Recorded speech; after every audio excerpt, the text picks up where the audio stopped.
Hi guys, welcome back to The Goods and this week's movie review, The Legend of Tarzan.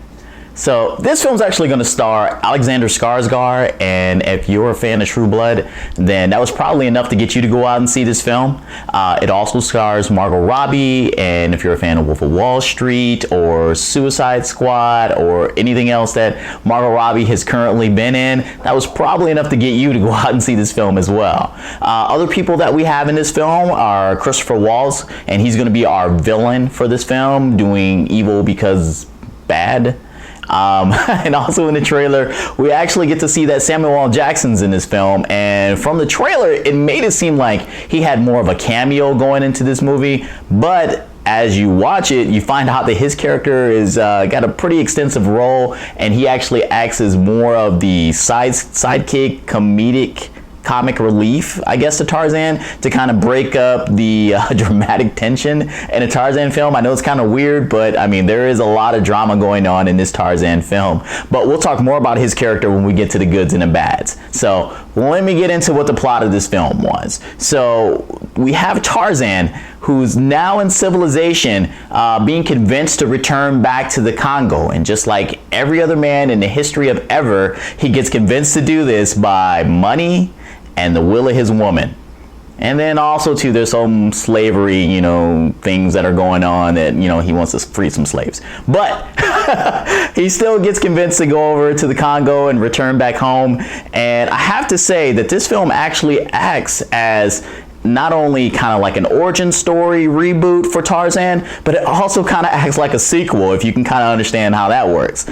It seems like it tends to follow The Legend of Greystoke, which was an older film that came out that was more of a serious, dramatic version of the telling of Tarzan and his return back to civilization. Well, this one starts with him in civilization, and we get to see him return back to the Congo from which he left.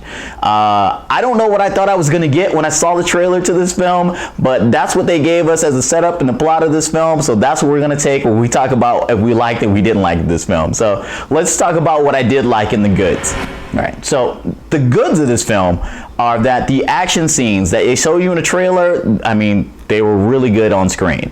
We got to see the swinging through the jungle, the fighting animals, the fighting tribesmen, blowing up things, which I didn't know was a Tarzan thing, but it's definitely a thing in this film. So those were really, really good when we got to see them on screen. Other things that I liked about it is how I mentioned before, how it acts as an origin and a sequel. Well, the origin portion of it, they didn't just redo the first film, but condense it down. They did more of a flashback thing to kind of help get you caught up if you had not seen films like The Legend of Greystoke or that Casper Van Dien film that's out there called Tarzan. But it was a way to kind of get audiences who weren't familiar with the property caught up, and ones that were, we're not going to beat you over the head on who Tarzan is. So I did kind of like how they approached that.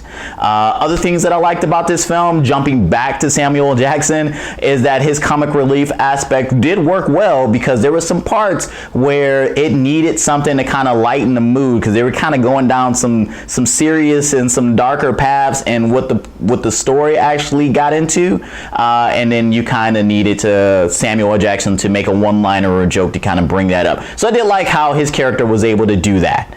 So that's probably what's going to cover the goods of this movie. What I didn't like, the bads. All right, so the bads of this film is that it didn't beat you over the head with an origin story. It didn't beat you over the head with a lot of other things, but what it did, it explained way too much of who he was in civilization now, as opposed to just getting you right to getting him to the jungle. So it slowed the movie down in the beginning a whole lot. I mean, it was on a crawl at the very beginning of the movie. The movie really didn't pick up until we got to the point where Jane gets taken, and that's not a spoiler. That's just a Tarzan regular. That's what you expect in a Tarzan film, is that Jane is going to be taken. So when Jane gets taken by Christoph Waltz, that's when the movie actually picks up. That's when we get into more of the action elements, and that's when we get what we expect to get out of a Tarzan film, but it takes a while to get there. So have that in mind before you go see it, because you're going to go through some stuff, but when he gets there, then the movie's going to start going. All right. Other thing that I didn't like about this film is some of the CGI was a little weird in spots. I'm telling you, up close with the animals, the gorillas, the lions, everything that they had was perfect when you saw it up close. When it started interacting in certain action scenes, it got a little weird in spots. So, it's a victim of coming out after the Jungle Book is what I have to say with that, because without the Jungle Book, it probably would have looked really, really great. After the Jungle Book, you have to give us perfection with animals in the jungle in a jungle film. And this one, like I said, followed the Jungle Book, so it had the bar was set pretty high. So that's a drawback. Other than that, I mean, like I said, up close animals look great. So CGI was a little bad. Other thing that I had a problem with this film is that Samuel L. Jackson, if we can jump back to him real quick. Samuel L. Jackson was a little bit pointless. And I know I said I liked him as a comic relief. I just think that they didn't need to make him a sidekick for the whole film. I think at the beginning, you know, once he got to the jungle, I think we should have said goodbye to Sam Jackson until he returned back and said, oh, I beat everything. Having him tag along and really do nothing was kind of like, why are you, the film could have unfolded the same way without Samuel L. Jackson being there for the rest of the film. It would have been perfectly fine. We would have not missed Sam Jackson if he had not been there for the rest of the film. All right. So that's what I got for the bads. Should you go out and see this film? Like I said at the beginning, if you're a True Blood fan, if you're a Alexander Skaarsgard fan, if you're a Margot Robbie fan, if you're a Sam Jackson fan, heck, if you're a Christoph Waltz fan, I mean, he was in a lot of great movies.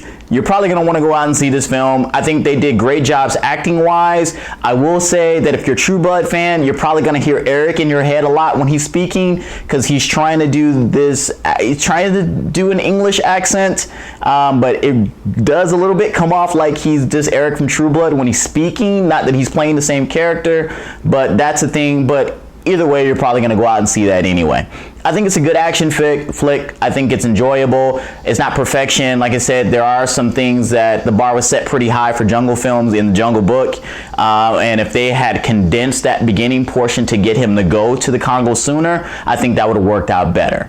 Will I go? I mean, I did see it. But would I tell you to go out and see it? Yeah, go out and see it. It's a good film. It's a good film. It's a good family film. Kids will enjoy it. I thought that maybe in some points it was going to get too intense, but it really never got to that point. The action scenes were great. I think they'll enjoy it. All right, so like we say in all these videos, make sure you like, comment, and subscribe down below. If you've already seen it, make sure you tell me what you thought of the film. If you hadn't seen it, tell me what you thought after you saw the film. And hopefully this review was able to help you decide if you liked it or if you didn't like it.